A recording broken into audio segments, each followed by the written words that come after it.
Hey, I'm Dan. Today I'm interviewing some very special people, and today I'm interviewing York, who is one of the most specialist people we know. Thank you so much, bro. I'm feeling special. I'm in a special place. I'm in a happy place with you right now, and I'm here to spread some love. Well, you're a very special person, and right now we're actually wearing very matching things. So we discussed before, York's the yellow version, I'm the orange version. Oh, that's beautiful. So yeah, that's where we're at right now. It's a thing.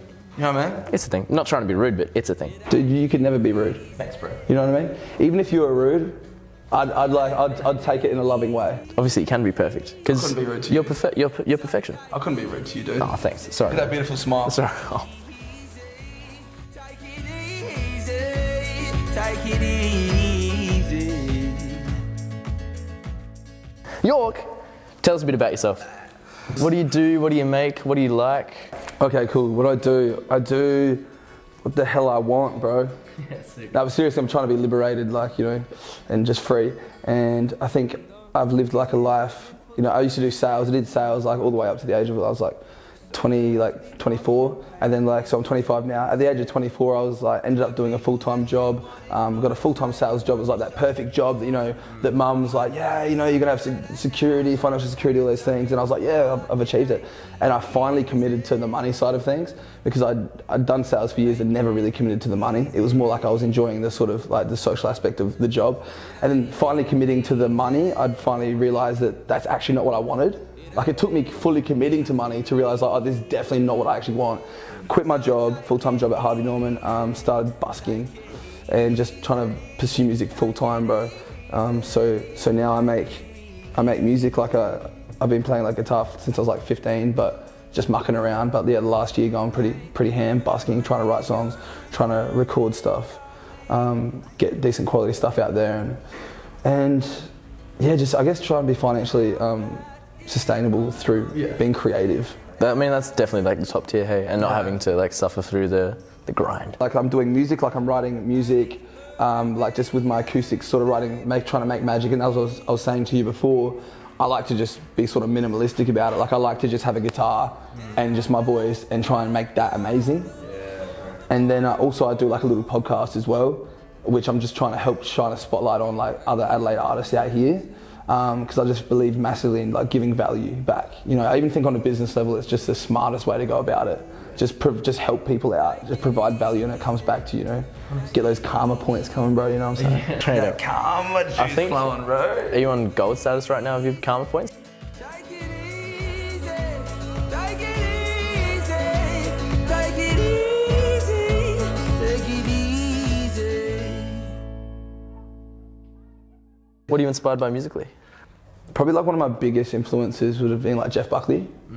Like, I just started cranking out that Grace album. A friend of mine, when I lived in Kadina, gave me the album, and I started listening to it, and I was just like, and I had a car, and I'll just crank it so loud and just like try and sing with Jeff all the time. Are you proud of me, Jeff? Yeah, you proud of me, Jeff? I'm doing it, man. I'm doing it. Like Jeff Buckley, and then I love like City in Colour. Yeah. Like, big, massive fan of City in Colour. Just Dallas Grant. Name my dog Dallas. And then, and Matt Corby is another big one. Now unfurl your wings and sharpen up your beak. It ain't easy. I grew up listening to like pop music because that's like what my mum played on the radio a lot. Like a lot of like Rihanna. She used to crank like Rihanna's earlier stuff heaps. Yeah. Love it. Like, I honestly say this now, Chris Brown was a big influence on me vocally. Yeah. Just he was the first dude that I sort of listened to, and I was like, whoa, what is he doing with his voice? Like, that's beyond like just a normal thing. Yeah. And I still think now that he's technically like an OG. He's influenced so many people. He definitely influenced me like back when he was real young, you know. Yeah, like, yeah. His dance is crazy. Yeah, the dancing too, like that's a... I cannot dance at all. Nah, I mean... I'm so unco, but I try, bro. Yeah, I think I try. It's like having fun. Yeah, dude. I got some moves. Like, I got some of my own there you signature go.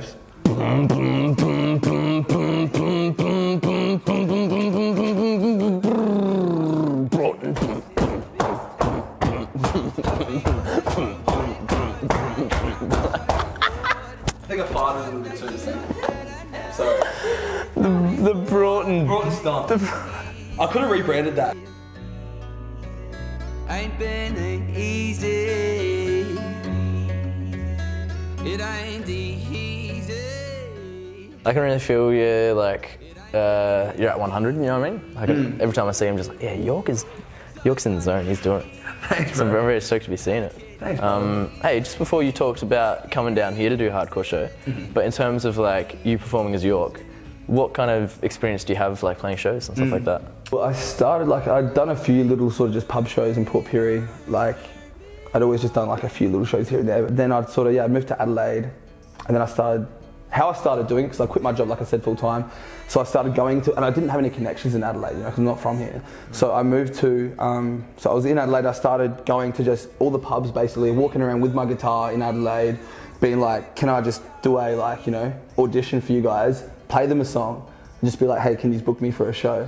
The Duke is like the first place that started like booking me, and they were doing stuff like every Friday and Saturday. They had some stuff on. They would give me pretty regular gigs there, and then I started branching out, getting sort of slowly more and more places around the area. Always wanted to do shows at like the Exeter and like the Crown and Anchor, because that seemed where the original music was.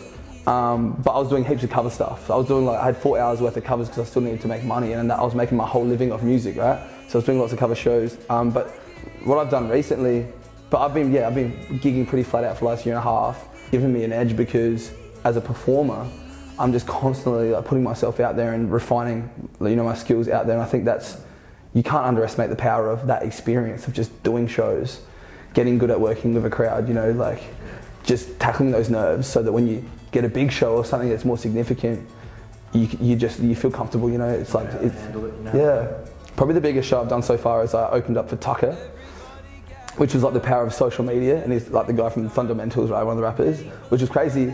And again, because I'm not a rapper, but hip hop has accepted me in a weird way. It's kind of like Ed Sheeran's been welcomed in the hip hop world, I've noticed. And how he back in the day, before he was dropping Lego House, he even rapped a lot on that kind of thing. And Totally. I don't know, I think it's that cross-genre thing, and a lot of the hip-hop scene is accepted Nirvana heaps, and a lot of the hip-hop scene loves Kurt Cobain. That's what hip-hop's about, I think the origins of it is creating a community, and hip-hop's just been dope. I think it creates the world that everyone can exist in, kind of like a safe space almost. That's killer. And obviously there's a lot of dope stuff coming up. You got WOMAD, how you feeling?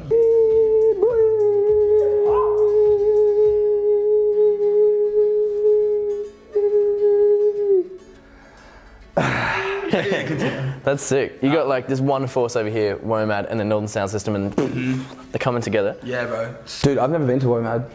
Yeah, cool. This is my first WOMAD, so I've never ever even experienced, but I've actually heard so much good stuff. So I think I'm just excited to just get around the artists, and just be around the whole vibe. Just be in a really creative place, and just network with people I might not have been able to see before, experience what not just other musicians are doing, but what other people in the creative space are doing. Mostly. Sick, man. 100%. And it's so cool, especially them taking the whole hub, the songwriters hub, just production. I think it's pretty cool. Are you excited to work with strangers? Absolutely. I love it, man. I love the challenge of meeting someone new and being, how long can it take me to build a rapport with this person and make a friendship with this person. And I'm super keen to help sort of facilitate the portable studio. It's crazy. What the hell, dude? I've never seen that before. They're just dropping a studio in the middle of the city. Dude, thanks so much for talking with us. It's been absolutely insane.